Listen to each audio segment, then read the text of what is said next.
Heto ang Oragon Internet Television.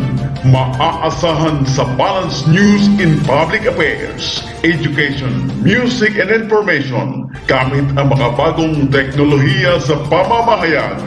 Maaasahan sa katotohanan, kaagapay ng mamamayan sa pagkikipag-ugnayan sa pamahalaan. Oragon Internet Television Broadcasting.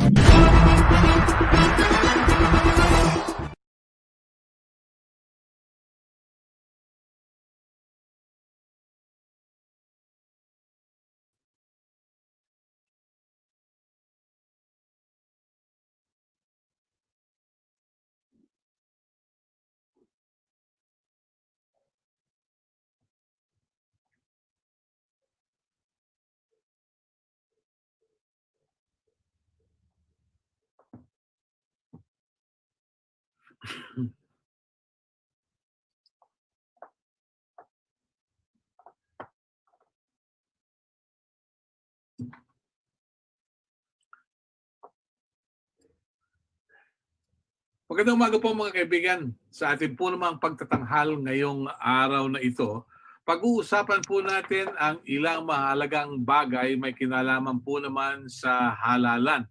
Sapagkat dito po sa ating bansa, isang mahalagang bagay ang halalan, ang political exercises. Sapagkat dito nakikita ang magagaling, ang mga nag-aalok ng kanilang paglilingkod sa taong bayan,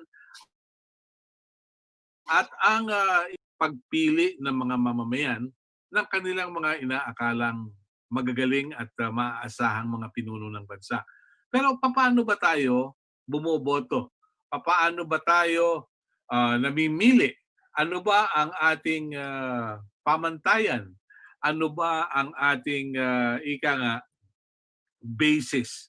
So today, we're joined by experts. Kasama natin si Director James Jimenez, ang tagapagsalita ng Commission on Elections. Kasama natin ang mamaya ng konti si Ginoong Gaslag araw na siya po namang nangangasiwa sa grupong Kontradaya. Makakasama rin si Attorney Ona Caritos, ang Executive Director ng Legal Network for Truthful Elections. Kasama na rin natin si Ginoong Eric Albia, Secretary ng Movement for National Elections. Ito po yung National Movement for Free Elections o yung NAMFREL. Let's start with our good friend Director James Jimenez to update us on the latest tungkol sa pagpapatala ng mga bagong botante. Good morning, Director. Good morning, Melo, and good morning to everyone. Magandang umaga po. Well, ang latest update natin is that medyo mabagal pa rin ang dating ng mga tao sa ating registration centers. Of course, we have exceeded 1 million registrants already, but only just barely. No? As of January 7, I think we've reached the 1 million mark. However, things are still going very slowly. Mostly because hindi pa rin naman nagbabago yung sitwasyon. No? Registration is still just 4 days a week. It's still from Monday to Thursdays only, with Fridays being reserved for disinfection and Saturday and Sunday being non-working days. And our requirements, people to come to the office to register, are still just as stringent. Medyo mababa strengths, mainly because we are preventing people from congregating in our forward to hopefully being able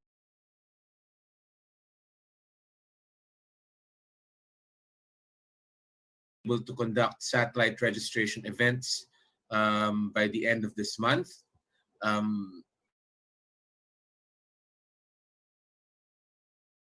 Medyo nakakalungkot lang na meron na namang pinag-uusapang bagong variant ng COVID, or ng third variant actually ng COVID, which we are monitoring to see what effect it will have on yung balita ng second variant, nagkaroon ng pangamba na baka magka-lockdown again, which didn't happen, kasi as I always say, hanggang ngayon, since September 1, wala pa rin tayong and that's a record we don't want to break. No? So at this point, we're still erring on the side of caution. But again, with close to 4 million registrations processed before the end of registration in September,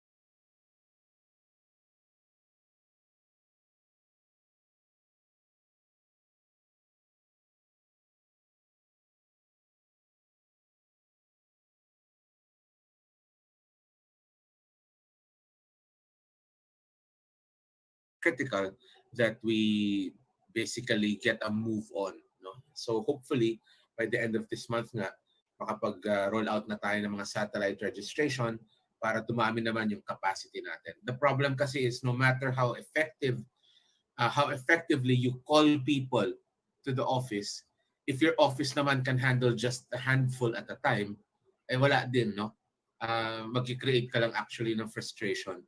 So again, the most important thing right now is to expand the capacity of the COMELEC offices through satellite registration to accept people who come and register. Okay. So it's safe to say na doon sa inaasa nating 5 million, may isa na? May 1 million na tayo. Yes po. Okay. So yung 4 na milyon, inaasahan natin na makapagpaparehistro sa takdang panahon. Very good. That's nice. Very optimistic tayo dyan. Ginoong Eric Alvia ng NAMFREL, National Movement for Free Elections. How do you look at things going on today? Welcome to the discussion and share us NAMFREL's views. Well, yes, it's our concern also with almost around 8 months or 9 months before the end of the deadline for the registration. 1 million, as pointed out by James, have gone out to register. So it's not the fault of, we know that there are constraints na, no? There are limitations that are imposed by public and health safety regulations. So we have to abide by that. No? So it's very difficult. No? And people also have the tendency to delay things, no, at the very last minute. So regardless of the situation right now, we would still convince people and request people to still reach out to their local COMELEC offices and ask about the details on how to register and also what are the requirements. Kasi ngayon pa lang, you can already initiate your registration by going online. No? Meron ng iRehistro yung COMELEC. No? Of course, the biometrics capture, no? Because it's still a requirement of the law, has to be taken at the COMELEC offices. No? And it's really a concern, and we expect around 3 million new registrants, no, for this 2022 elections. We still haven't considered also those people who have transferred their residences or yung mga lumipat. No? Maraming nagbalik probinsya. No? So syempre yan, no? Kasama na rin yan siguro sa figure na yan. Hindi ko, ang estimate namin dyan, almost mga 2 million. Then there is also a concern for later on for overseas voters also. No? How do they register in their respective countries? So these are the things that or a concern specific to voter registration. Right now, we're gearing up also for the preparations, and we're helping out the local COMELECs, no, in making sure that they have the capacity and capability also to run an elections, no, in 2022, given the situation that we have right now. No? Magiging pandemic elections ba to o hindi? By the time do we have real complete rollout of the vaccines that people are confident that they can go out without compromising their health. So these are the considerations that we're going through right now, and it would be good also for us. No, that's why we're also preparing for the Palawan plebiscite, which is around March, no, mid-March, because it's not only, of course, no, the importance of the issue of breaking up the Palawan province into three provinces, no, by a plebiscite, but we also want to uh, see it as a dry run for running an elections in a pandemic condition. No? Yeah. So titingnan natin kung paano mag-prepare talaga ang COMELEC at taong bayan, paano mag-react sa ganitong klaseng restrictions na nangyayari. And of course, there are procurements already happening related to the use. Yeah, that's very nice. So, babantayan natin yung mangyayari sa Palawan kung yung Palawan ay magiging Palawan, Pala 2, Pala 3. Pala pa. Oh, yeah. Anyway, babantayan natin yan. Pero I'd like to ask our good friend, Professor Danilo Alaw. Professor, you're in touch with college students sa MASCOM, ano? Can you tell us, ano ang pulso nila? Yung karamihan ng mga estudyante mo ay nakapagparehistro na. At kung nakapagparehistro, bakit sila nagparehistro? At kung hindi pa, bakit ayaw nilang magrehistro? Yeah, that's a good question. Siyempre mahirap lahatin yung pulso ng kabataan. Kaya lang batay sa karanasan ko, sa pakikipag-ugnayan ko sa kanila, interesado sila sa mangyayaring halalan sa 2022. Kaya porsigido talaga sila na magparehistro. Kaya lang gaya nga ng nabanggit ni James, talagang may mga limitasyon dun sa proseso ng rehistrasyon. At talagang nangangamba tayo na baka magresulta ito sa malawakang disenfranchisement kapag hindi naayos yung sistema ng halalan. Of course, it's a welcome development that the COMELEC is open to having satellite registration that would help clear the backlog of registration despite the pandemic that's going on. Of course, the basic fundamental question would be why has satellite registration not been implemented in the past? Perhaps, or right from the very start. Perhaps we can talk about that later on. Kaya lang, Melo, yung kailangan din nating idiin dito, what further complicates the preparations for the 2022 elections would be the posturing of some members of the House of Representatives to change the Constitution to the point where they are entertaining the idea of including the changes in the Constitution with the 2022 elections. And the other scenario that's being floated by some analysts and some legislators would be that the current proposal to change the charter may result in the postponement or even the cancellation of the 2022 elections if some legislators would have their way in lifting their term limits.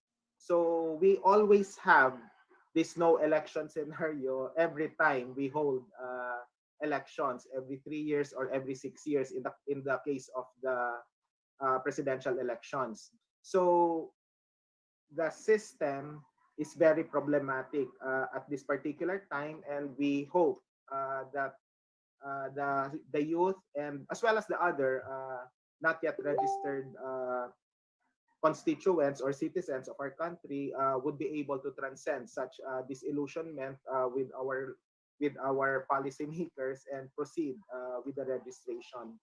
1 million out of 5 million would be the 4 million backlog would be should be arrested by the time that we end the registration period, because we cannot afford any postponement of the May 2022 elections. Yun lang po, Melo, sa ngayon. Salamat po. Okay. Yes, reaction from the good director. Director James, please. Singit lang ako, sir. Please, please. Yung sinasabi ni Sir Danny, tama po yun. Palagi na lang, every time there's an election rolling around, no, someone is trying to push forward a no-else scenario. And the reason for that, I think, is not that the system, with apologies to Professor Danny, it's not so much that the system is problematic as that people don't punish these jokers who try to change the Constitution every single time they're up for re-election. That's the problem. The problem is that we don't punish them. Kasi, alam mo, if people were to take democracy seriously, then the people themselves would be against any move like that. They would see through any of this politicking nonsense. Unfortunately, we don't do that. As voters, we normally just, let it slide and we say, kasi politiko yan, that's what they'll do. So we expect bad behavior from them. And because we expect bad behavior, we excuse bad behavior. And bad behavior then becomes normal. So, Prof. Dan, sensya na. To all the politicians listening. Yeah. Pero kuminsan kasi, Director, ang sabi nila dyan, yung mga ganong mga panukala, parang matitrace yan sa isang website. Yun yung kabuhayan.com. Parang may gusto lang kumita somewhere. Fuera de los buenos, no? They can be so, sincere in their desire, but, when you get to elect political jokes, then what do you expect? Diba? Sa problema yun eh. Anyway, si Attorney Ona Caritos. Attorney Ona, good morning. Yes, please. Welcome. Sir, good morning po. Good morning po, Sir Melo. Good morning, Sir Eric, Prof. Danny, and Director James. Thank you for having us and me today again, Sir Melo. Yeah. Ano re-reactan ko, sir? Kasi yung minention ni Director James, yung comment niya, it's really one of the bigger problems in our elections, yung electoral competitiveness. Every election po, padami na ng padami yung mga posisyon na walang lumalaban, especially in the local races. So, at the end of the day, yes, the system is a problem, pero we have bigger problems campaign finance, yung pera sa eleksyon, electoral competitiveness, inclusiveness of our elections. Just like earlier, Sir Eric mentioned na kokonti pa yung nagpaparehistro, Director James mentioned that also. And that's one of our concerns also in this election, the inclusiveness and accessibility of our at this point registration period. At hindi yan kasalanan lang ng COMELEC, it's because of the ongoing pandemic. So we really have to work, all of us would have to work together para po mahit man lang yung 80% of that 5 million hopefully new registrants for 2022 elections. Okay. Pero hindi ka ba nagugulat doon sa mga panukala na parang kabuting umuusbong na babaguhin yung saligang batas? Tapos, talaga po na sinabi ni Prof. Danny, lagi naman yan every election And ako, I take comfort in the fact na after the midterm elections, kahit maraming moves to change the Constitution, basing it from our country's history, wala pong nababago sa Constitution. So hopefully, mag-ano pa rin yung yung trend na yun, mag-stand pa rin yung trend na yun. Yeah. Pero what makes it more intriguing, meron kang COVID-19 pandemic. Baka mamaya pag ginamit na excuse yung public welfare and public health, adios, patria adorada muna sa eleksyon. Kaya po, that's why we're really working closely with COMELEC and all other election stakeholders since last year to make changes in our procedure, in our laws, for the government not to use the COVID problem as an excuse to postpone our elections. Kasi kita naman po natin in other countries, mga kapitbahay natin, Sri Lanka, Myanmar, Singapore, nakakapag-election naman Indonesia, pinaka-latest last month, nagkaroon sila ng regional elections. So it's not an excuse for the government to postpone our elections. At kaya nga po, isa sa mga tinututulan namin, dahil po di ba may move to postpone the BARM elections, in the explanatory note in the 3 filed bills before the Congress, they were using COVID as an excuse to postpone the BARM elections. And we will be we will be attending that hearing, and making a stand na, oo, there are factors to postpone the BARM elections, but please do not use COVID as an excuse, as one of the reasons to postpone the BARM elections. Attorney Ona, there are so many ways to skin a cat. And one of them is to patiently convince the general public that this is the way to do it. And one of the ways that I've learned so far is the effectiveness of a bandwagon approach. Like for example, doon sa mga nakalipas na eleksyon, nakukumbinsi ang publiko na ito ang mananalo dahilan sa mga survey. It's one way of selling the idea, oh, marami palang pumapabor na wag munang ituloy ang eleksyon, which is basically Marcosian. No? Anong tingin niyo ron? Wouldn't they use the same approach? Well, pwede ba ako muna sumagot? Ikaw muna, sige. Okay. Well, there's such a thing as survey freedom din naman sa usapin ng ng pag-conduct ng iba't ibang mga research, because surveys, if done correctly, at least from an academic viewpoint, would provide the necessary pulse or perception of the respondents who are chosen systematically. Kaya lang maganda rin yung punto mo, kasi depende rin yan dun sa timing ng mismong survey. Kung magpapasurvey ka sa panahong ito, kung sino ba yung nararapat na tumakbong presidente, halimbawa, tapos may mga pangalan na magka-crop up, kapag ka hindi malinaw yung metodolohiya ng survey, pwede mong sabihin na ito ay isang instrumento ng mind conditioning. And with regard to the elections, dapat ipatupad pa rin as early as now. Kaya nga kahit sa Contradaya, we want to do voter education even as early as now. Hindi a few months before the election or even during the campaign period. Kasi questions like whether or not we should postpone the elections, these are conversations that must not be done in the first place. Kasi as Director Jimenez would say, I would be expected to say it's enshrined in the Constitution. So anything that would postpone substantially yung date ng election would be tantamount to a violation of the Constitution. Anyway, I defer to the lawyers for a more comprehensive legal opinion on that matter.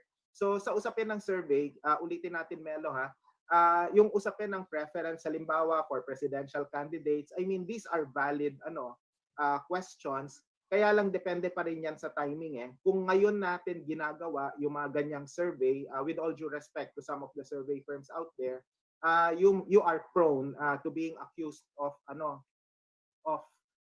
mind conditioning. Tapos yung approval ratings din ng ilang mga cabinet members, pag yung context ng pagsasagawa ng survey ay hindi malinaw na ipapaliwanag, lalo na yung pangkabuang kultura sa konteksto ng ayuda na natatanggap ng pamahalaan. So these are interrelated variables with regard to perceptions of people. So dapat maipaliwanag ito ng mabuti. So may malaking pananagutan yung mga survey firms without infringing on their survey freedom. May malaking pananagutan sila kapag hindi na ipapaliwanag, hindi lang yung metodolohiya ng survey, kundi pati na rin yung konteksto ng pagsasagawa nito. Yeah. Eric, let me ask you, binanggit kasi yung voters education. Paano magagawa, let's say, ng grupo ninyo, yung voters education? Do you have access to the media? Do you have programs to push for voters education, which will be attractive to the youth, na yun ang bulk ng botante natin? Okay, now voters education is done differently. Most of them, given already what we're going through right now, have shifted to online voters education, and most of them also have been accessible using the existing social media medium Platforms, yeah. Yeah. Even I've seen some voters education using TikTok. I've seen, of course, you see YouTube, being the most popular choice for voters education. But besides this, we've been pushing even way back, no, for making sure that it doesn't, as Danny pointed out, no, why should we discuss only the rights of voters, the importance of elections, and voters' education only as we approach the elections? It should be a 24/7 concern. That's why we consider, to Nambrelo, we consider education as citizenship education. What is the role of a respective Filipino, no, to society? And we were convincing people in the legislature to institutionalize it. No? I think a couple of years ago, almost more than a decade ago, the current Parañaque mayor, no, introduced legislation to even include it in the modules of DepEd, but it didn't fly. No? Hindi umabot ng second reading until there was no sponsor. No? Yeah. But unfortunately, it could have been a very good initiative now to make sure that all of these discussions that we're having with regards to citizens' rights, with regards to the importance of elections, with regards to the importance of what of criteria for choosing a leader, no, would be discussed as early, especially targeted towards first-time voters, youth, no? The youth voters. So they're around 48 or 50%. They comprise 48 or 50% of our voting population. So, but patuloy pa rin tayo. That's why we're using, nakikisabay tayo doon sa kung saan yung kabataan ngayon ang nandun sila. No? Karamihan dyan, online yan. So gumagamit na rin tayo ng mga iba-ibang platforms. No? Yeah. At maikli. No? Kuminsan, 15 seconds or less. Paano mo gagawin yun? Paano mo gagawin yung voters education mo?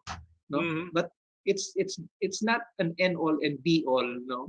Alam naman natin, minsan nga mas mabuti pa yung para tayong goldfish yung attention span natin parang goldfish, no. 8-9 seconds lang. So ilalatch on mo lang yung mga kabataan na yan. Once you get a hold of their interests, then hopefully it's already a way for us to convince them to go to a YouTube video na medyo mahaba-haba. Then you can talk to them already. Then meron mga online discussions na ako nakikita, online communities, no? Using discourse or even I think COMELEC has that's a very good initiative that COMELEC has done. Every Saturday night, no, 9 o'clock, they have a radio program, no? So doon maraming initiatives, no, na nangyayari. Kasi if we will go to the traditional media, again, we're competing with those who have resources. Siyempre, ang mananaig dyan yung kung sino yung may airtime, kung sino yung may resources. Pero Eric, let me point this out. The freedom of expression in the media depends on the elbow room provided by network owners and publishers. Correct. That's true. No? Kung yung may-ari politiko, goodbye Yellow Brick Road. That's why that's also a concern when we go to the provinces kung humihingi kami ng konting airtime sa mga cable televisions, and we know that most of the local cable televisions are owned by the local politicos also. Yeah. So okay. Maganda binanggit mo, pero I don't know how COMELEC is responding to the need for voters education. Director James? Well, I have a TikTok account and pero hindi ka sumasayaw. Hindi naman. Hindi ka sumasayaw. Naman, I am going to preserve what little shred of dignity I have left, no? Okay, good. Congratulations. But we do use new media. So that includes TikTok. We're talking about Facebook and Twitter, obviously. And katulad nga na nabanggit ni Sir Eric, meron kaming Radyo COMELEC every Saturday, no? It's not exactly a radio show. It's called Radyo COMELEC because it was born on radio, but it's now a webcast. So yun ang isa sa mga ginagawa namin ngayon. But we also have plans to roll out virtual seminars, no? Before the pandemic kasi, meron kaming No Elections Better seminar. And we've taken it online, no? Only it's taken this long to actually nail down the the actual platform that we could use. Kasi medyo mahirap yung free na Zoom eh. No? Within, you have to log off after 30 minutes and then 40 naman. 40. So, problema na medyo nawawala yung interest nung mga viewers mo. So, but now that we have it, we're rolling out a series of online webinars for free for people to attend, and it will be a regular weekly webinar, no? Good. So that hindi lang siya, kasi Radyo Comelec is more like a magazine program. So while we're able to do some voter education there, it's not the hardcore voter education that explains to people why they should vote, etc. Okay. May nagtatanong nga, Director James, ano raw yung pangalan nyo sa TikTok? I am Jab Jimenez. I am JAB Jimenez. That's the okay. show. Good. All right. Okay. Again, I don't dance, huh? Okay. Okay. I don't dance. So manage your expectations. All right. Yun. Pero kumusta ang response doon sa approach ninyo? Ano maganda naman viewers? Well, it's promising. For instance, on TikTok, it took a while for people to actually notice what we were doing on TikTok.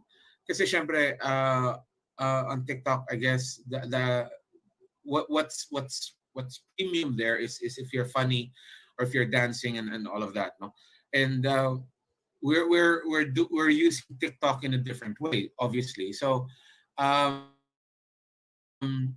we've had I guess find a way to grab their attention. But I think once we do get people's attention, dumarating na yung mga followers. And then dumarating na rin yung nag-share. And that's what Eric was talking about earlier.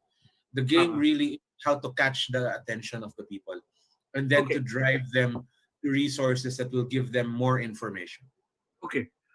May binanggit si Eric.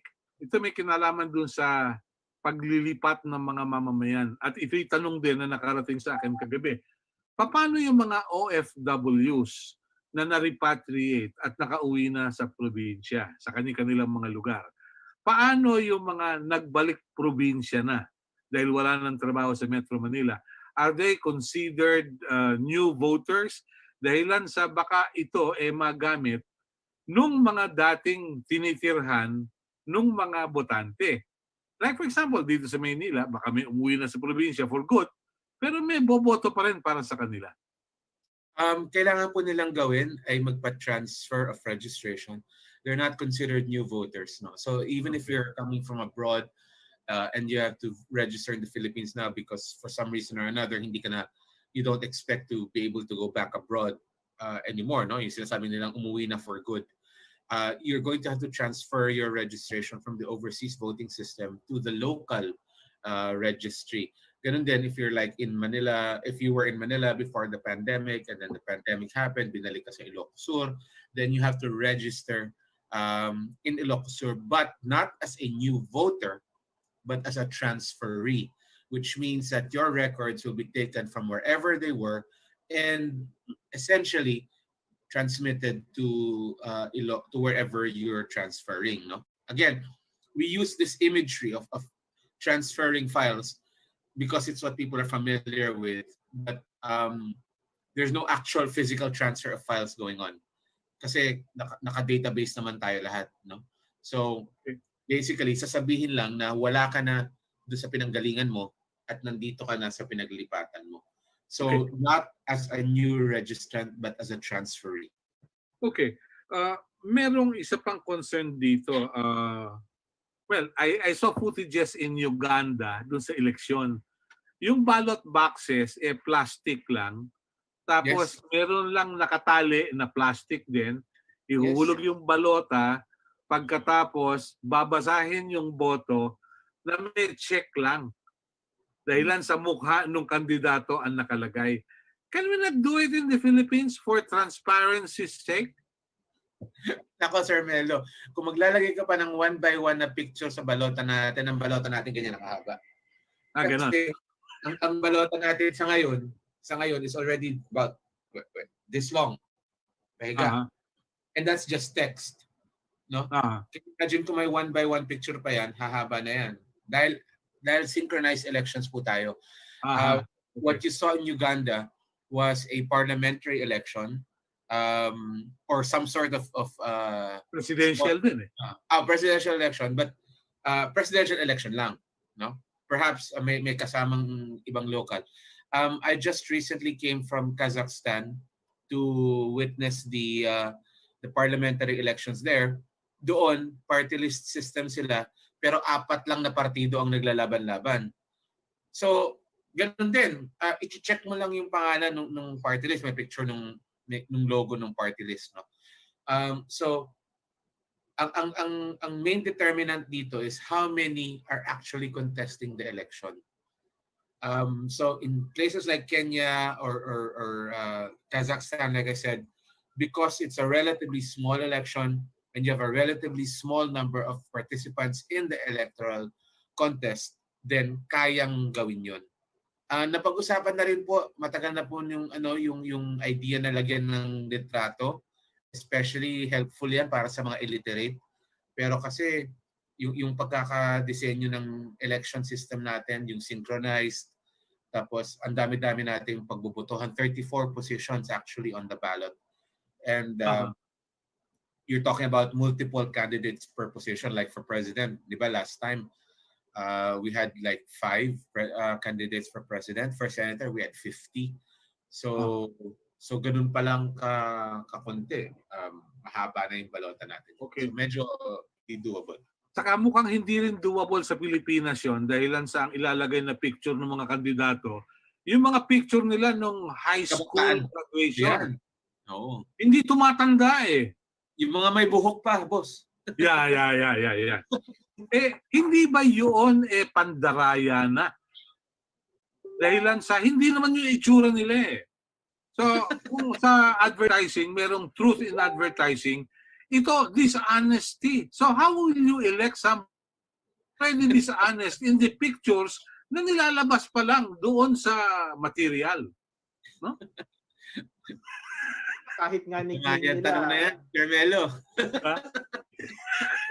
Delikado yung tanong na yan. Maraming makukulong. Okay.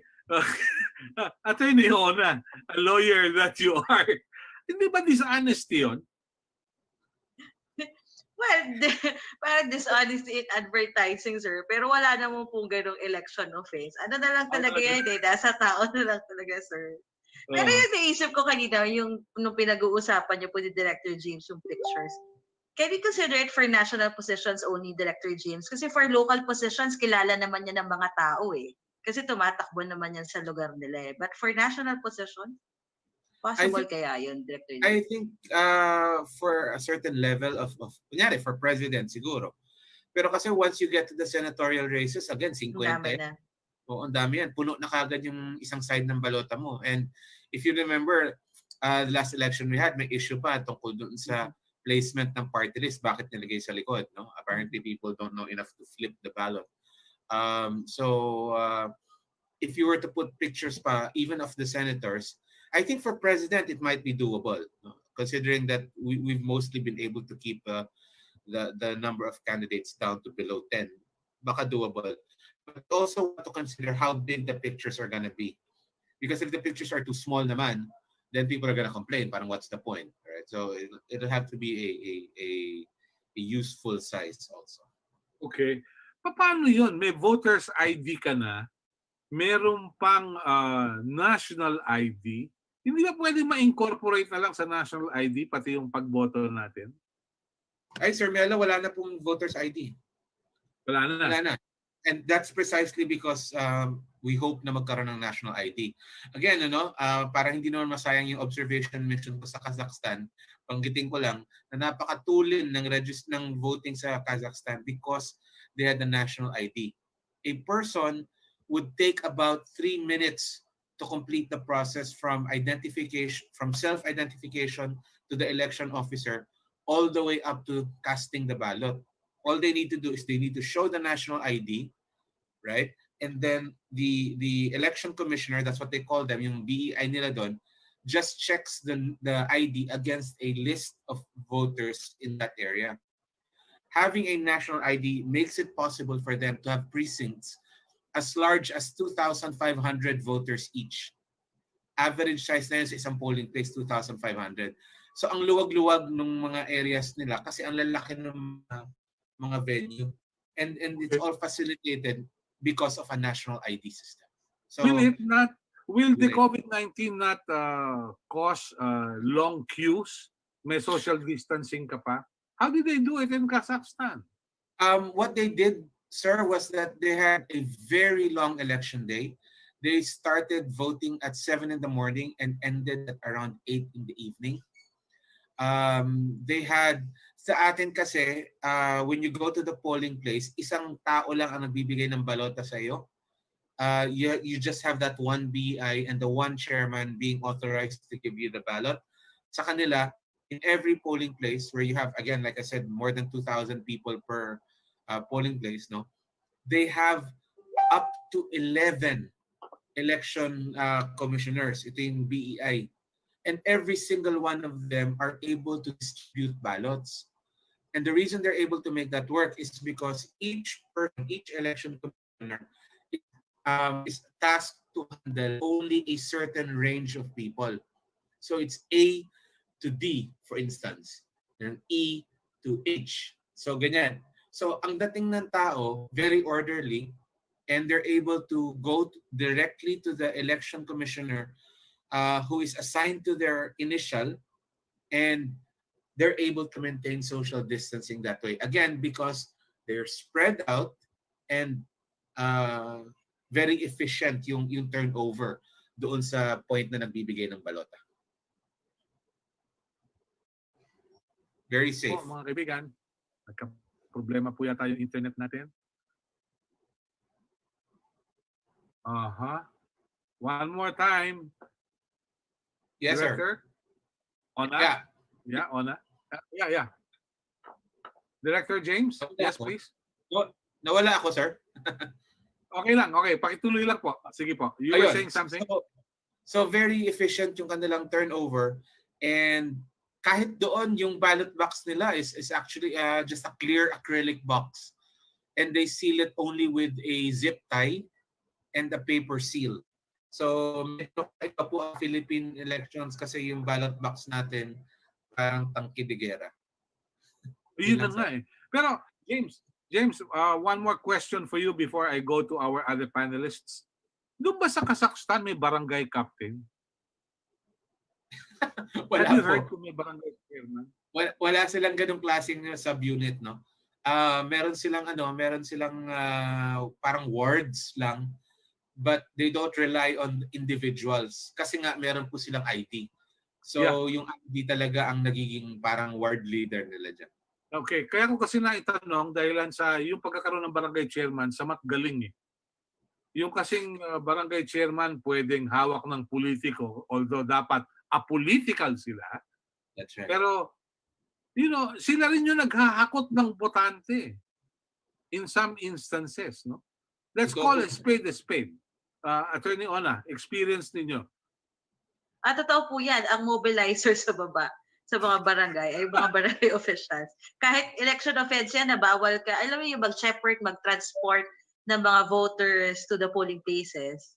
Bawal siya na bakina. Pero nangyayari po talaga yan eh, kasi wala napaparusahan. Yung isa po siguro yung problema natin also in our elections.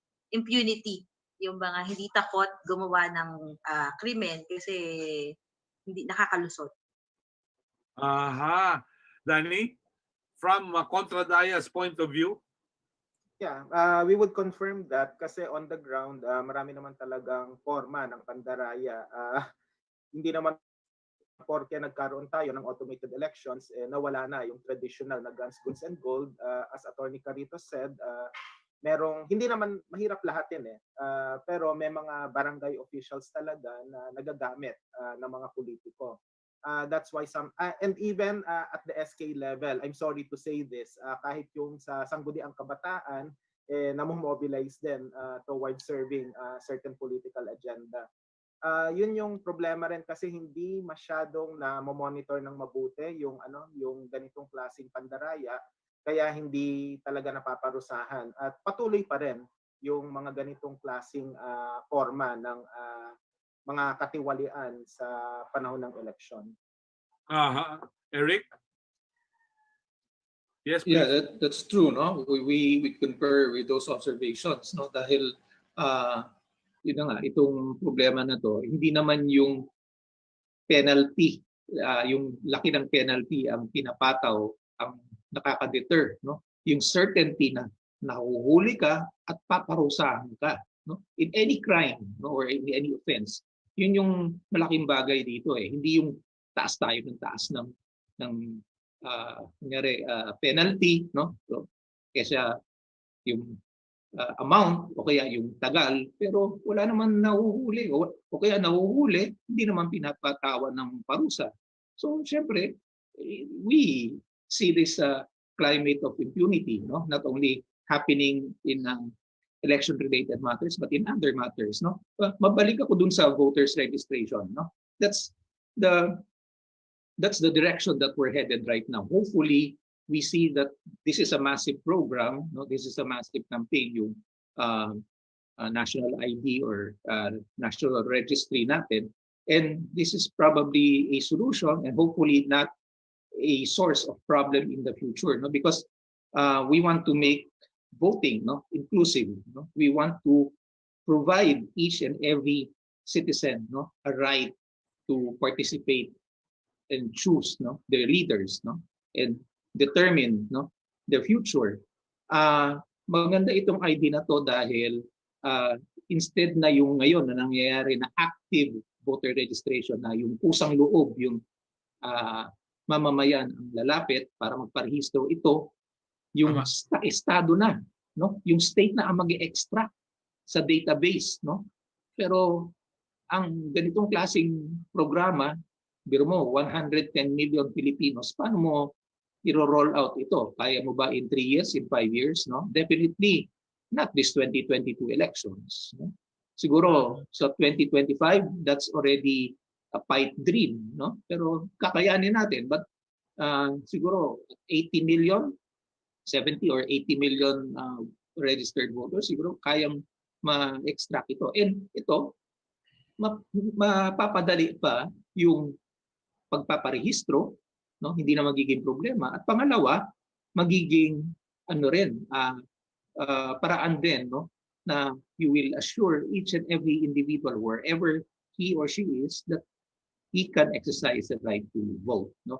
Ang problema lang naman dito ngayon na nakikita ko kasi I mentioned, no, na this could be a possible solution, no, to all of the problems related to registration and even cleansing the database, no, of our vote and making it updated, no. Ang problema naman dito, baka hindi rin maging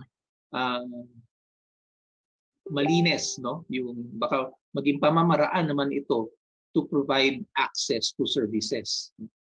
At ito yung pamamaraan for vote buying, also another form of vote buying. Kung wala kang ID o kaya kung may ID ka, may preferential option ka, no, to services. Right now, even the access, for instance, no, in the future, in the next few months, no, to vaccines, no, is already a concern for some of the people, no.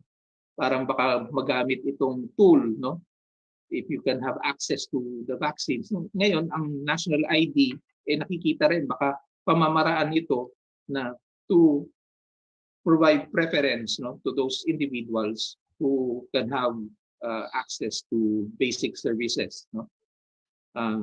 So ito rin yung mga nakikita natin na we have to really study yet, no, before it crops up. Quick rejoinder lang, Melo, okay lang, on the national Yes, ID please. system. Yeah, kasi Yes, maganda naman yung it's definitely a national ID system would be an attractive idea to hasten the process of voting and or even of registration. Kaya lang, if we would recall, there had been opposition to the national ID system in the past, not only because of privacy issues, but because of certain possibilities of persecution. And in the context of red tagging right now, even among some of the party list groups elected in Congress, parang there is that sort of that proverbial sword of Damocles hanging over our heads na kapag ka naipatupad ang isang national ID system, baka ito yung maging weapon. It can be further weaponized for the crackdown. So on one hand, tama rin ang ID system, it can result in death ng tamang impormasyon. Kaya lang in the hands of an oppressive regime that would engage in a crackdown of legitimate dissent, parang nandun yung worry about a national ID system. So that's why kasi mahirap na ma-weaponize ang isang national ID system, especially now na dapat yung isang concern din natin yung red tagging. And I think during the campaign and even now, nangyayari na yung red tagging, and it would further intensify during the campaign period months before the 2022 elections. Yun lang po. Professor, let me ask you this. Do you think yung anti-terror law at yung red tagging na nagaganap will in a way stifle a free discussion of issues? Because with this law, some people are thinking that if you go against certain policies of the establishment, you can easily be classified into delawan or pulahan. Ganun ba yun? Yes. Yeah, definitely. Kasi going back to the anti-terror law, that's why there are at least 37 petitions lodged before the Supreme Court opposing that particular law. Among other issues would be the broadness of the definition of terrorism. So yun na nga, yung legitimate dissent could be misinterpreted as an act of terrorism. Even in media, na nagiging malaking issue rin yan sa amin dahil sa baka mamaya pag nag-interview ka ng isang tao na suspected of being a terrorist, parang magkaroon ka ng ng culpability. And actually, we have to remember, even before the enactment of the anti-terror law, even simple posts on Facebook would result in invitations from certain local government officials or even the NBI. So parang nandun na yung chilling effect eh. So that's why part of our voter education process, and I hope this would also be considered by our friends from the COMELEC, it should include yung yung assertion then of our right to suffrage, wherein we should not let anything or anyone stifle legitimate dissent, including anything that would affect our right to suffrage. Yeah. Professor, parang nabanggit mo yung suffrage, no? Kaya lang pag bumagal yung internet, baka maging suffrage. So people will be bound to suffer. Attorney Ona, your views, please. Ako I join Professor Arrow's concern, especially yung sa anti-terror law po at yung sa red tagging, because it has been happening for the past few years, and lalo na po election is a very political process. It can really be used to stifle dissent, genuine dissent. So kailangan po talaga nating bantayan yan. And hopefully, COMELEC will take a more proactive role in issuing out statements about that, yung sa pagre-red tag. Kasi that could be used during the campaign. Possible na concern or possible na issue yan ng mga candidate. And that would be, that would affect their right to campaign freely. So, sana po yan ay tignan din ng COMELEC at bantayan. Kasi that will really happen, especially during the campaign period. Attorney Ona, kung magpapatuloy yung trend, what we may have will be a company union, ganon? Sana naman po hindi magpapatuloy yan din, because I always believe that people are more proactive in exercising their right, especially Filipinos, in exercising their right to suffrage.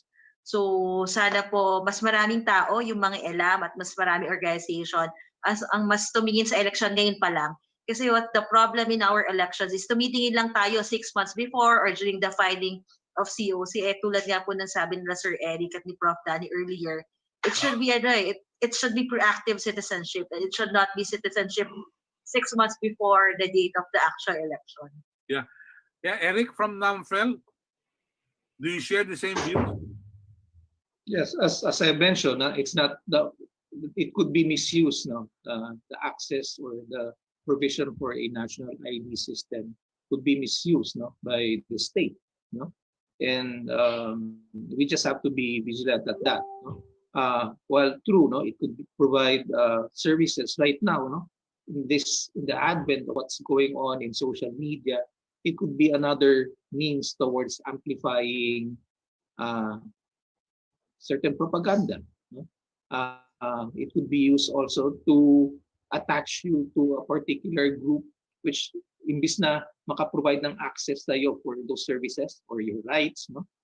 It could even deny you those rights, no? Or worse, it could be used, no, by you being associated with a particular group, no? At madali kang meron tayong national security law, no, na tinatawag, no? So that's a very big concern for us, no? Especially right now that the space, no, for Danny pointed out, no, very clearly, no, yung legitimate dissent is narrowing. Lumiliit yung espasyo natin.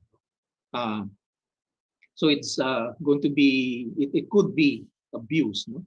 And this is precisely why citizens have to take part, no, not only in the preparations but in the rollout and even in policing, no, yung self-regulating sana, no, the use of that information, no, that is provided by the citizens to the state, no? Hanggang kailan mo pwedeng gamitin yung informasyon na yun? At kailan mo gagamitin? Kasi kung gagamitin yan against you, teka muna, no? Labag yan sa karapatan din natin. Mm-hmm. Director James? Director James? Tama, sir.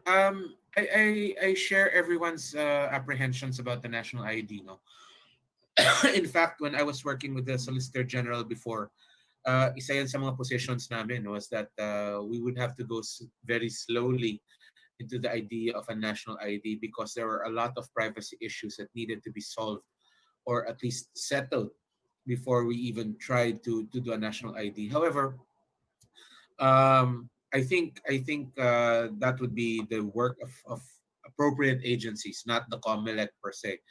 And from the point of view of the COMELEC, I have to say that it would be very useful. However, kami sa COMELEC, we are wary of using an ID as a sort of keystone for registration, for voting. Precisely the reason why even when we had voter IDs, hindi namin ginagamit yan as a requisite for voting. At most, it will be a means of facilitating identification, but not as a condition sine qua non in order to vote. No? Bawal po yan. At least as far as the democratic theory prevailing right now goes. In fact, kung matatandaan ninyo, dati nung sinalakay yung bahay ng isang warlord sa Mindanao, one of the things na nakita was bags and bags of voter IDs na nakatago sa basement ng warlord na yon. That is proof positive na ginagamit yung ID as a means of controlling voters. And that's not something that we're good with. No? Again, as I said, if there is a national ID, then as far as the COMELEC is concerned, it will only be for facilitating identification. There will be other IDs that are necessary or that are acceptable, and certainly the national ID will not be a condition sine qua non for voting. Yeah. Director, will COMELEC have an exclusive access to indelible ink? Because what I heard, there are political warlords who use indelible ink to prevent the other side from voting. Pero in exchange, may bayad. Halika rito, lagyan kita ng Q-Tex. Oo. So, yun kaya nananalo yung kandidato kahit walang katorya-torya, so to speak, no? Ang problema natin sa indelible ink, Sir Melo, is although the ink that we use is of a specific formulation, meron siyang specific silver nitrate content, no? You can actually fake the appearance of indelible ink. Alam mo yung tinta na ginagamit sa stamp? If you apply it to a finger, it will pass cursory examination. So, I mean, even if we did have exclusive rights to a very specific kind of indelible ink, if you could fake it with ordinary stamp pad ink, then parang useless yung pagiging exclusive ng formulation na yon. Kasi nga, na-fake naman. Wala namang means on the ground to determine kung original ba yon or kung authentic ba yung ink na nasa daliri ng tao. Wala din tayong procedure sa COMELEC na pag present yung finger for examination, lilinisin muna. I mean, that would have been a way to do it, no? Kasi kung indelible ink yan, obviously hindi matatanggal. Pero kung fake ink yan, then if you were to wipe it off with acetone, baka matanggal nga, no? So that would have been a way to do it. Pero wala sa procedure natin yan. So I don't know. Okay. Very creative of Filipino eh. Anyway. Magaling. We have a question. We have a question from our colleague from the media, one of the best anchors of ABS-CBN, Johnson Manabat. Johnson, good morning. Sir Melo, good morning. Morning. Kay Sir James Jimenez. Sir James. Yo, Johnson. Pwede raw ba kayo mag-sample ng TikTok? Ha! That's a joke. TikTok ako. I have 13,000 views, man. Wow. Sir, ang concern ko po, yun hong sa, kasi may roll out na po ng registration for the national ID at ito po na may isa ng batas. In case merong specific information na kailangan si COMELEC na maisama sa national ID para mas makatulong po sa mas mabilis na proseso ng eleksyon, ano po kaya yun? Although ang sabi nyo, ang national ID is for identification lang naman kung sakasakaling gagamitin. Sa ngayon, wala kaming participation dyan sa consortium na yan except as a registration point, no? I believe the plans call for COMELEC officers to be transformed registration points for the national ID. But even then, ang gagamitin lang sa amin ay yung physical premises namin. The machines that will be used will be provided by the national ID system. The software that will be used will be provided by the national ID system. And in fact, the training of the operators of the machines will be provided by the national ID system. So as far as the national ID system is concerned, ang COMELEC ay isang collection point lamang. Hindi kami kasama dun sa pagbubuo ng ID mismo. Kaya nga, sa national ID na yan, wala kang makikita sa ngayon, sa disenyo ngayon, wala kang makikitang voter-specific information. No? Ang voter ID kasi ties you to a geographic location as a registered voter of that area. The national ID will do no such thing. The national ID will simply identify you as a Filipino citizen and give the address of record. Okay? Now, whether or not that address of record will be connected to the database of COMELEC, medyo pag-uusapan pa lang yan. Wala pa yan ngayon doon sa disenyo ng national ID system. Alright. Thank you, Sir James. Doon po sa ibang panelists naman, pwede lang makakuha ng categorical answer doon sa inyong posisyon sa nagpapatuloy ng registration para sa isang national ID. Either Danilo or... Ako, mauna na ako, Sir Melo. Kasi nakalagay naman sa national ID law natin na the database could be used for voter registration database. So nakaabang na talaga yan. Ang kailangan lang talaga gawin, i-tweak yung data na meron sa national ID law so that it could be used for voter registration. Ito nga yung sinasabi ni Sir Eric na passive voter registration. At kailangan gawan ng rules yan. Kailangan gawan ng policy. Kaya hopefully that could be used in future elections, for the purpose of future elections. For Contra Daya, we are more worried about the possible weaponization of the national ID system. As Director Jimenez correctly mentioned, there are other ways by which voters can be identified to ensure in a particular precinct and that the person doing the registration would be really the person who will be actually voting. So there are certain safeguards to that effect, and right now, it would rather be better for the country and for the people to oppose any means to have a national ID system for the simple reason that we are under a regime of tyranny and impunity, and legitimate dissent is being stifled every now and then, even before the passage of the anti-terror law. So for Contra Daya, it's our position to oppose anything that can be weaponized and that can be compromised in terms of exercising the people's right to suffrage. Yun lang po. Salamat. Yeah. Eric? Yes, definitely there are advantages towards the adoption of the national ID system. We just have to weigh, if the benefits, for migrating towards the national ID system far outweigh the threats or disadvantages that we would encounter in the future. But knowing and identifying these possible problems is already a step towards making sure that the national ID system would not be misused.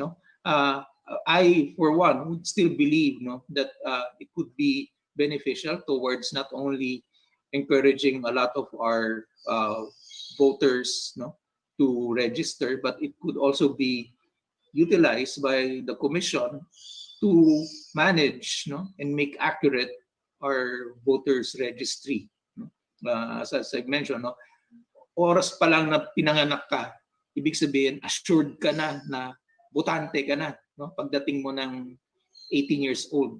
So ito yung kagandahan na to, na hindi kahit saan ka, 18 years old ka, pwede ka nang bumoto. So it's just probably a means towards managing and sharing the database.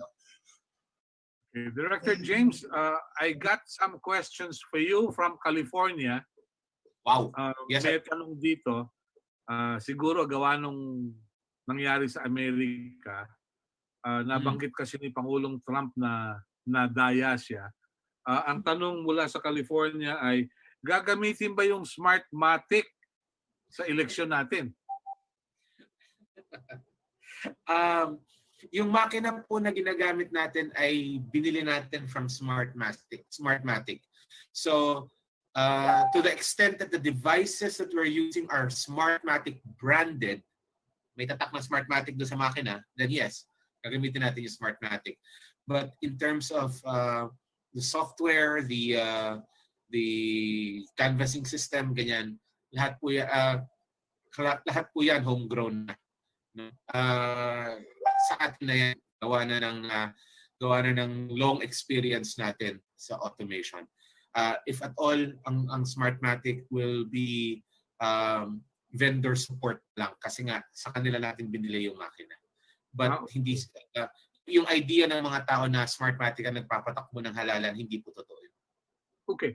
Yung pong sistema natin sa komunikasyon, sapagkat medyo nakakahiyamang sabihin, yung ating internet, Kuya Cesar at daily mode pa rin. Napakabagal. May satellite daw ba kayong inarkila para batuhan lang ng batuhan ng results? Pangkaraniwan po na kapag tayo ay nag-arrange ng ating electronic transmission system, talagang nagre-renta tayo ng tinatawag nating BGAN or Broadband Global Area Network. Gumagamit po ng mga maliliit na satellite na nagpapatalbog ng signal sa atmosphere. Pero ito ay ginagamit doon sa mga lugar na walang telco coverage, or mahirap yung telco coverage. So hindi yan gagamitin for the entire country, but only for those areas where transmission is problematic. For the most part, maganda naman yung transmission natin. Katulad ng nakaraang halalan, umabot na tayo ng mahigit 96% within the first 12 hours. So nag-i-improve naman, but there are still some problem areas. I mean, kahit nga ngayon, in the middle of Metro Manila, bigla ka mawawalan ng signal. It happens. So for problem areas, we're going to use BGANs po. And then to some extent, yung tawag na VSAT. Very small aperture signals. Yeah. There will always be that possibility na mangyari yung sinabi ni Forrest Gump. Blank happens, no? Yes. All it's happened. Yes, sir. Hindi ko nababanggitin kung ano yung term na yun. But anyway, let's look forward. Eric, anong aasahan ng tao sa NAMFREL sa mga susunod na panahon? Will you also be using TikTok? Will I get to see you on TikTok or Bigo para magparating ng mensahe sa ating mga kabataan? More than anything, of course, there are a lot of groups already getting into voters education or citizenship education. We'd like to act as a resource for that. No, hindi na masyado kami magproduce lang kasi marami na masyado. No, but from time to time, it would be at the very least instructional, at the very most, trying to enhance the debate with regards to the options available and the choosing of the candidates. No, and most important, no, why elections really is should happen. No, this is a non-negotiable for us. No? It is a right that should not be denied of any citizen. So that is the major point that we'd like to put forth, especially as James mentioned. Yes, mga taong yung mga decision makers natin dyan no, sa Kamara. Please do not trifle with elections because the consequences are very dire if you do that. Yeah. No? What do you have to say? What do you have to say about candidates na ang mentality sarap ng buhay? Ganun lang, wala lang. Sarap buhay. Sarap buhay pero sa pag hirap may, naman ang bayan, no? Oo, hirap ang bayan pero wag nating paabutin yung panahon no na yung nakikita nga na hirap na yung bayan at umabot na at mapuno na yung salop ang sinasabi nila no mapuno na yung pasyensya ng taong bayan. That's precisely why we're running elections no to make sure no that the social fabric is intact. No, there's a way to redress all of those grievances no, by the people. Right now, we've seen in the past month, di ba, nung yung initial pandemic response, galit na galit yung tao and yung taong bayan mismo nagsasabi, kailan ba yung eleksyon? No? Pwede ba ngayon na nga yung eleksyon? No? Of course, na-diffuse yung concern na yun at yung galit na yun. But we have to ramp up that concern no of the citizens na importante yung eleksyon at hindi lang dapat ipabayaan o isa walang bahala ang eleksyon no dahil ang consequences nito nakita naman natin no yung, hindi lang yung buhay natin no pati yung kung saan patungo na yung ating bansa no lagi na lang tayong naiiwan no so will NAMFREL commission probably another group to take a closer look at the party list that we have today? Dahil sa kahit sino na lang, pwede na mag-party list eh. Don't you think NAMFREL should commission a group to study this? We've been participating in, that's the irony. We've been participating and most of us here no, have been participating in discussions and even recommendations for legislation to improve and strengthen not only the political party system but even making sure that the ills no towards implementation of the party list system are redressed no but yung nga sila mismo ang nagde-decide ng batas na yan sila rin ang nakikinabang. Precisely, so, kaya walang mangyayari sa mga suggestions. Walang mangyayari. And now we look towards the commission no because the commission right now has the power has the authority to really either disqualify no certain party lists that are really just fronts no for political dynasties no yung sinasabi ni sa Senado na mayroon pa raw mga kailangan legislature dito pa lang sa administrative level pwede nang gawin ng COMELEC yan mayroon ng poder no at may power ng COMELEC to decide no on sino ba yung legitimate no yung concern ng ni Dani kanina baka ma-amplify yan as we move towards the elections kasi ngayon nakikita natin there are certain party list groups that are being targeted. If COMELEC is really independent no it will really enforce no what should be no in a party list and I think they're doing that and they should not be influenced by external forces no that would make them decide eitherwise na itong party list na to dapat tanggalin o dapat i-disqualify. Okay. because may pressure, no? And we're behind COMELEC, no? Always that they will make the right decisions, no? And they will Don't you think, Eric, the term should be we are shoulder to shoulder with COMELEC? Dahil pag we are behind COMELEC, mababaril yung taga-COMELEC, kayo hindi. pero ngayon ang pinapanggamit armor piercing. So tinatamaan din kami. Tagus-tagusan Una lang matatamaan sila. Okay. All right. Danny, your thoughts please. Before we go back to Ona and to our good friend Director James. Yes. Okay. Of course, sa bahagi ng kontradaya, I think your question has to do with moving forward, what do we plan to do? Of course, we will still engage in voter education. Just for the record, behind the scenes, we work together with COMELEC, with Lente, and other election watchdogs on the ground because we try our best to reach out to as many people as possible. So we do that. Second, our policy research on party list groups would still continue. And our group has been at the forefront in terms of identifying or flagging party list groups that are being owned and controlled by political clans and big businesses.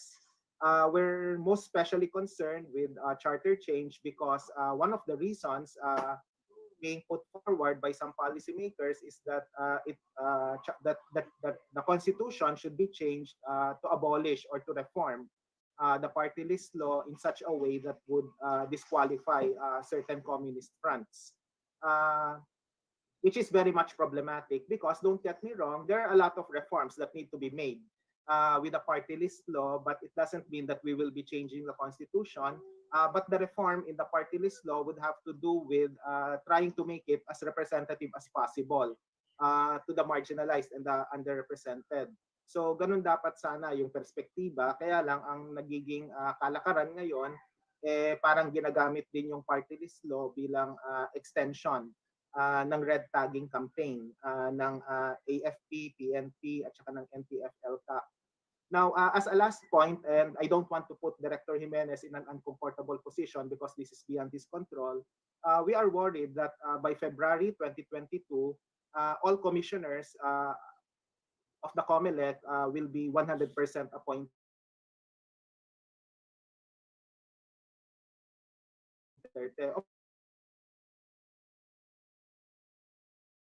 The natural expiration, which certain commissioners have been appointed, yung iba iisang lugar lang yung pinanggagalingan. Again, nothing wrong with that dun sa lugar na pinanggagalingan. Kaya lang the independent mindedness and the track record of certain commissioners would have to be put into question. So that's why part of our commitment for Contradaya would be to closely monitor of course all policies of the COMELEC because of the character and the complexion of the COMELEC commissioners by February 2022, because I refer specifically to the end of term of Commissioner Guanzon, who's the sole Aquino appointee at the moment.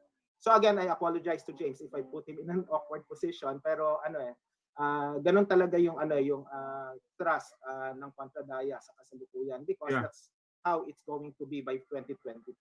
Okay. Professor, nobody protested when the Israelites were called the chosen people and that Israel is the chosen land. No. It so happened Davao yung chosen land ngayon. So, okay lang. Provided they are capable of doing what is expected of them. No? So, yun nga, wala nagprotesta na yung mga Israelites are the chosen people and that Israel is the chosen land. Kaya lang, sabi ni Madeleine Albright, what if kumanan yung mga Israelites from Egypt? So, nandun sila ngayon sa Saudi Arabia, may langis doon. So, walang problema. Anyway, that's another issue. Attorney Ona, your thoughts, please. Two thoughts po. In relation to the party list, what we're doing now is we're capacitating NGO CSOs who are interested to run as a party list group on the technicalities of it, on the procedural aspect of if you want to run or if your group wants to run for a party list position in the election. So we're doing that. Kasi if you can't beat them, join them. So kailangan talagang mag-capacitate or matuto ang mga organizations, especially those who have already communities and who are organized. Kung gusto mo baguhin, edi you run as a party list group. Yun po yung ginagawa namin sa party list front. And it has always been our position sa Lente po na sa framers po ng ating constitution, they really met the party list group, the party list system to be open to all groups who want to run and not make it exclusive to marginalized or underrepresented sectors. That's according to the framers of our constitution. Second, moving forward po, ang direction naman po lagi ng Lente is to make our elections more accountable, transparent, inclusive, so that people will be more confident about the elections. And we're looking closely in making sure that our rules, our laws in place is directed towards that end. Kaya importante po yung plebiscite sa Palawan kasi dyan po natin makikita yung pag-campaign, 50% lang yung pwede na magsama-sama in an assembly or in a meeting de avance. How would that affect our elections, our campaign in the national election? So importante po na makita yung plebiscite sa Palawan. And in Palawan, we will see yung reduced number of voters in the polling places kasi hindi pwedeng ganun karami yung regular po na number natin. How would that affect the preparation of COMELEC? How would that affect the number of electoral board members who will be mobilized to act as poll workers? So yan po yung importanteng tignan natin this first quarter because that will really affect how the elections will be conducted more than a year from now. Less than 2 years. Attorney Ona, isang tanong lang. What do you have to say about people using their photos with people in power?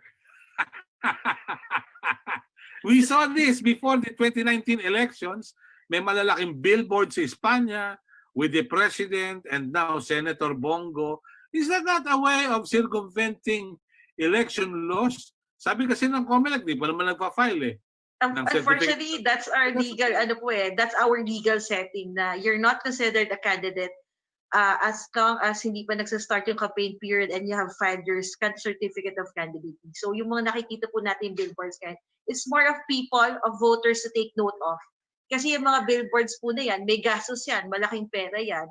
Saan po kinukuha ng mga taong to yung pambayad sa mga billboard na yan? So it's another issue. Katulad nga po na nabanggit ko kanina, campaign finance is a big issue in our election.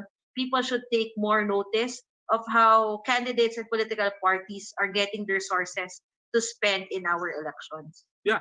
In Camarines Sur, yung mga Villafuerte, namimigay na ng mga face shield, no? Magkakatabi pa yung mukha nila, no? So isn't that a way of circumventing election laws? It's a way, pero ang nakakatuwa po dyan nung naglabas yung mga Villafuerte ng mga mask, ang daming lumabas, ang epal naman ng mga ito. So dapat po ituloy natin lahat yung pag-call out ng mga ganong kandidato or ganong mga politiko na ang epal nyo, hindi nyo naman pera yan ng taong bayan, and you're putting your faces and names on those materials. No. What chances have other candidates got if you're fighting a well-oiled machinery like that of the Villafuertes? No? What chances have you? Well, nakita naman po natin in the previous elections that as much as it will be an uphill battle, ito po ay malaking laban, pero small players or yung mga wala po masyadong pera could still win. Mayor Vico, Governor Kaka. So may mga si Congressman Lawford too. So may mga pa rin naman po tayo shiny examples na kayang manalo basta po marunong mag-network, marunong mag-mobilize sa mga tao and communities. Yeah, but Ona, you will also agree with me that they are more of the exceptions rather than the rule. That's true. So we have to make it a rule and not an exception. At lagi po natin tatandaan, Sir Melo, kasi yung lagi po natin sinasabi to bumoto ng tama. Ang problema, wala na pong ibobotong tama ang mga tao kasi wala namang ibang tumatakbo. So kailangan rin po natin pag-isipan yung mga lalo na po yung mga leaders in their respective communities, in their local areas. Baka naman pag-isipan nyo tumakbo in the elections. Kasi katulad po na nabanggit ko kanina, the political families, the political dynasties, they're consolidating their power, they're expanding, nagpa-franchise na po sa mga katabing probinsya. And if we don't do something about it, yan na po yung magiging election natin eh. Parang it's just a prefactory exercise na wala, boboto natin kasi wala tayong ibang iboboto. Last point. What do you have to say about the creation of so many districts to accommodate political parties or political personalities? Gerrymandering is the term.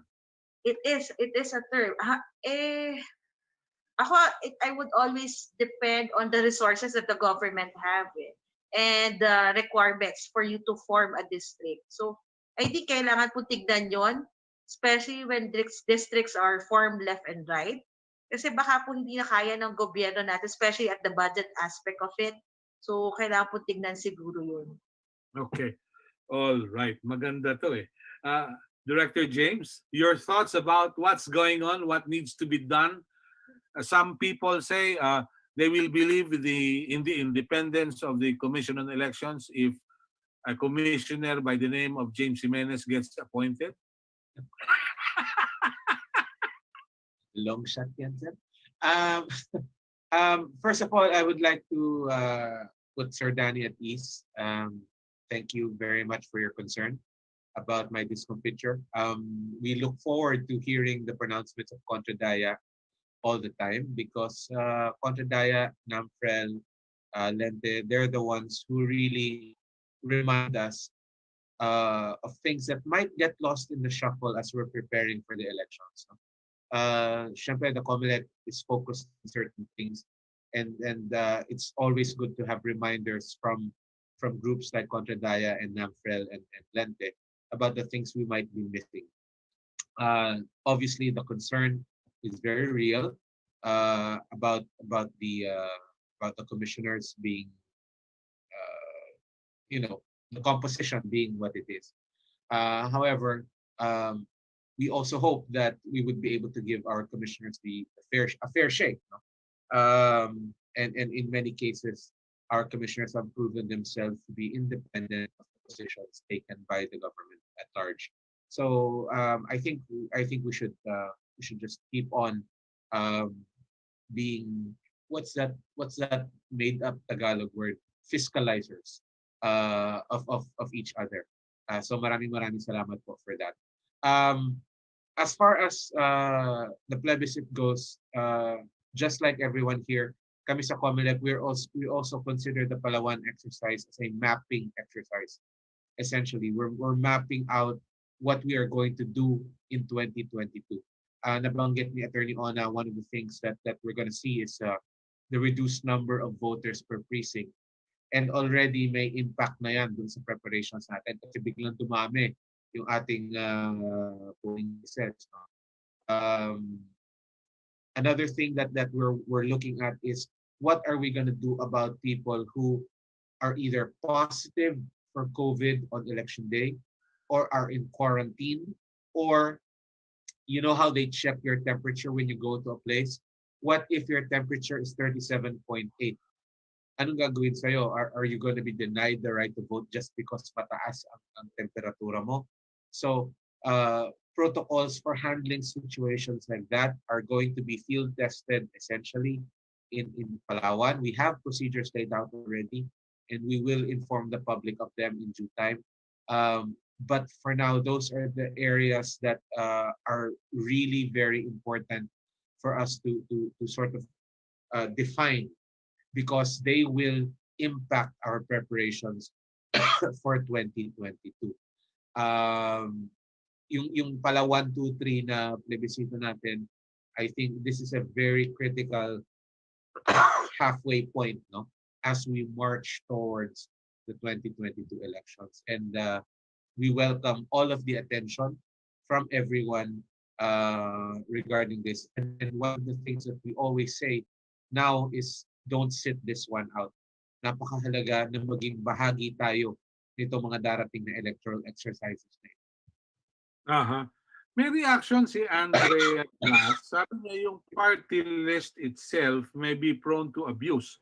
But we know from the start that the original intent of the party list in the Constitution and the party list law that it is for representing marginalized sectors. The applicants for accreditation in the COMELEC are mostly from political dynasties. Accreditation is a very crucial stage if we want to abbreviate this obvious maneuvering of the law.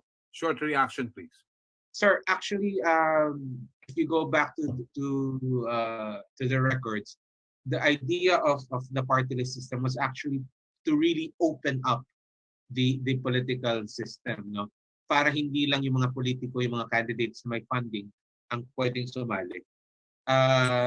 Several Supreme Court decisions sort of threw a spotlight on the marginalized and underrepresented, but the original intendment of the law, as I understand it, and as the Supreme Court held in a recent case, was really to allow more people to run and more groupings of people to run. Kaya nga, even political parties are actually allowed to participate in the party list system. Kaya nga lang, there was a time in our history na spotlight talaga yung marginalized and underrepresented. But even now, the marginalized and underrepresented are supposed to be part of the party list, pero hindi lang sila. I think that's the sticking point. Hindi po yun exclusive for the marginalized and underrepresented. Okay. All right. Yung COVID-19, how will it impact on spending? Ano nakikita nyo, Director James, dahilan sa kung meron kang limitadong constituents na makakaboto, hindi kaya limitado rin yung gastos mo dyan? Ano yung impact nun sa rent a crowd? Yung mga umaattend ng rally nakahakot-hakot. So wala silang ganung hanap buhay. Ako, hindi mo niniwala dyan, sir. Malaki ang impact ng COVID, no? Dun, that's not a COVID cough, by the way. Yeah, okay, good. So number one, because we've had to reduce the number of people in each polling place, we have had to correspondingly increase the number of polling places. So na pala ang impact na yan. Why? Because you need more space, and then you need more BEIs. No? You need to essentially hire more people, not hire, but give honoraria to more teachers who will run more polling places. Hahaba ang voting day. And in one particular instance, very specific, meron kaming special precinct para sa mga PUI, persons under investigation. Now, when we start going into people who should be allowed to vote in quarantine, because remember, having a disease is not a disqualification for voting.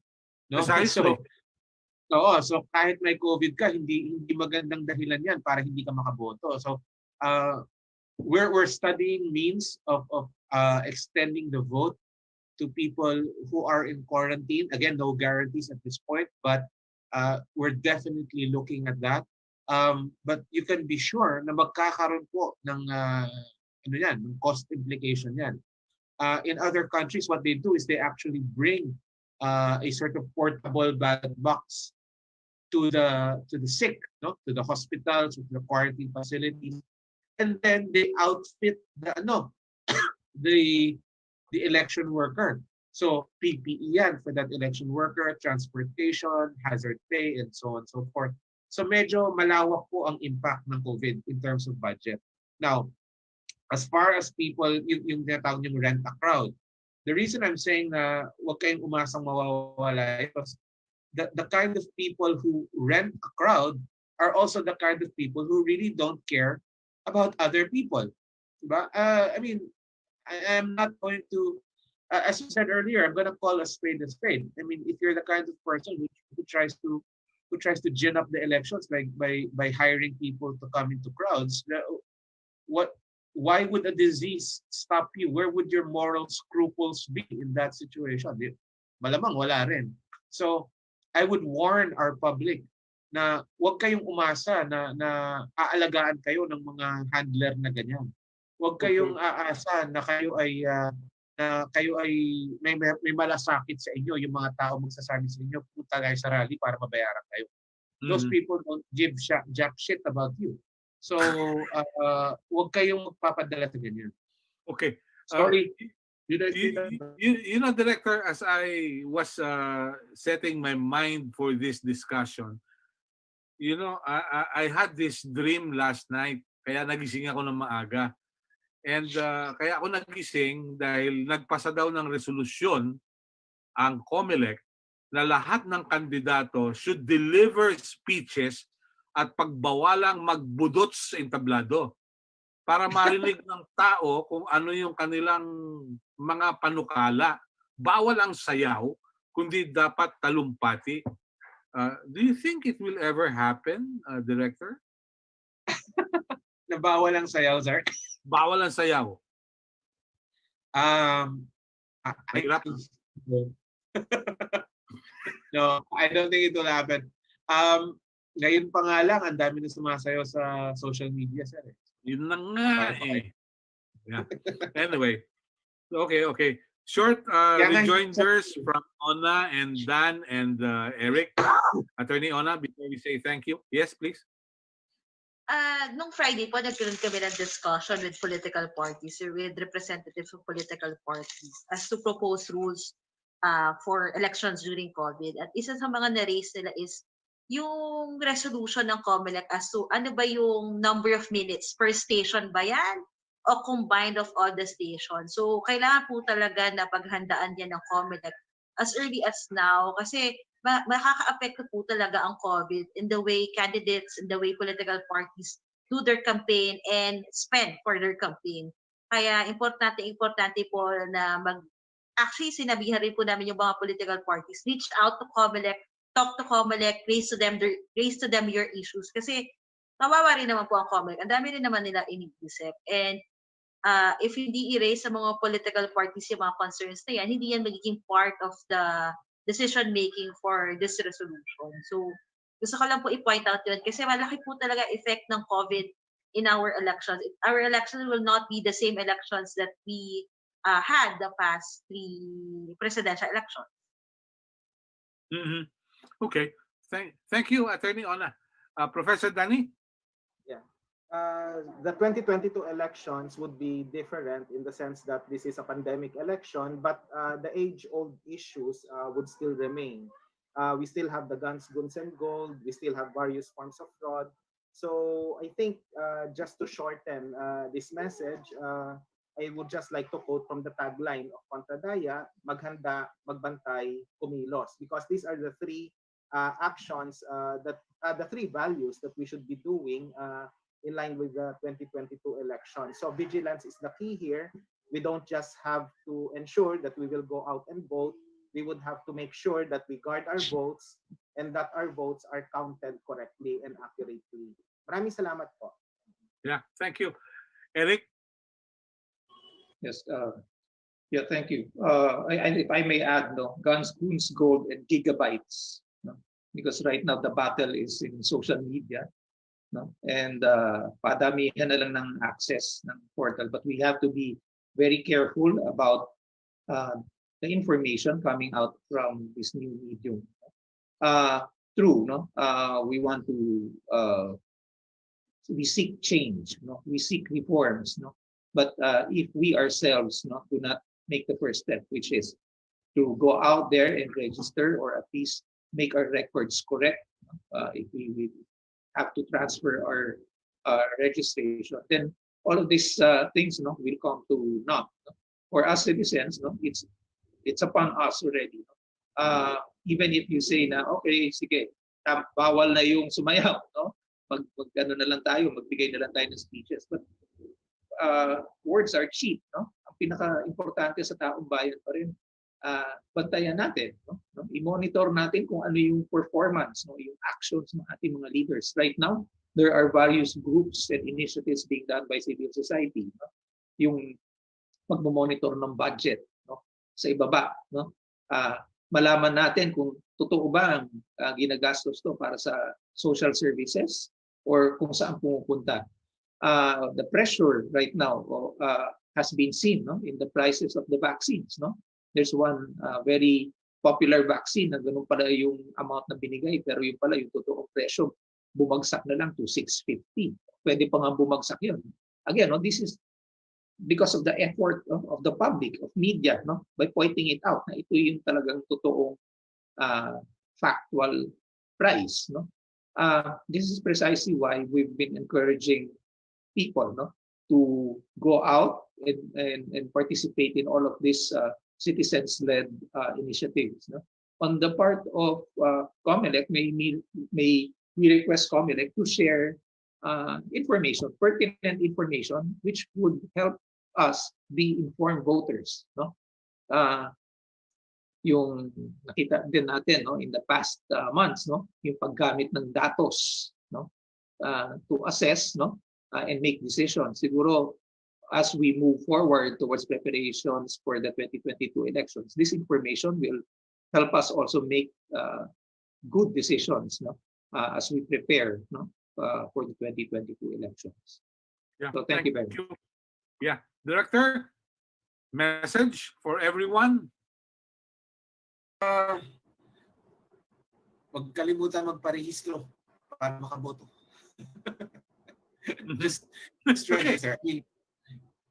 Yeah. All right. Mahalaga yun. Mahalaga yung mensahe magparehistro para makaboto. You know, I'm reminded of a good friend, Mr. Joe Concepcion.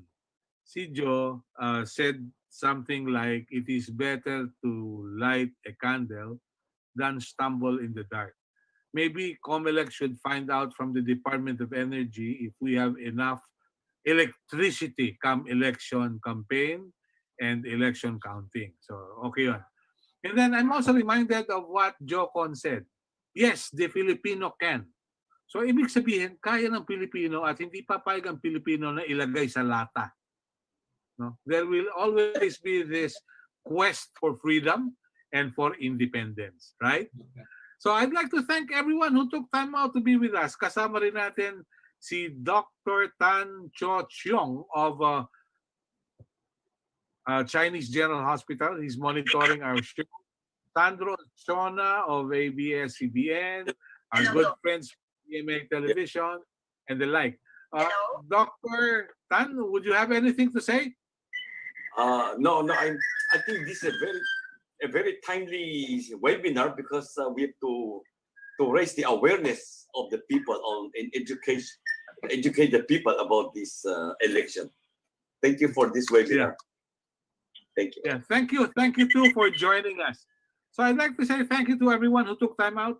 Isang mahalagang bagay po ito. Magdasal tayo, pero hindi sapat ang pagdarasal kung hindi kailangan din ng pagkilos. Have faith. The Filipino will do it. Tinagalan nga yung bayoneta ng Hapon. Pangako pa kaya ng politiko. God bless us all. Thank you. Thank you.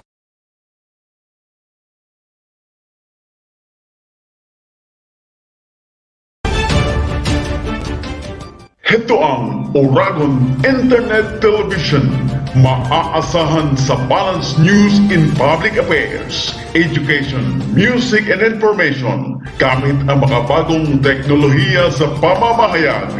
Maaasahan sa katotohanan, kaagapay ng mamamayan.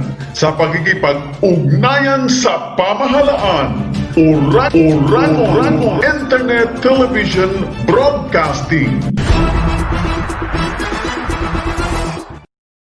Ladies and gentlemen, we now conclude another day of broadcasting activities.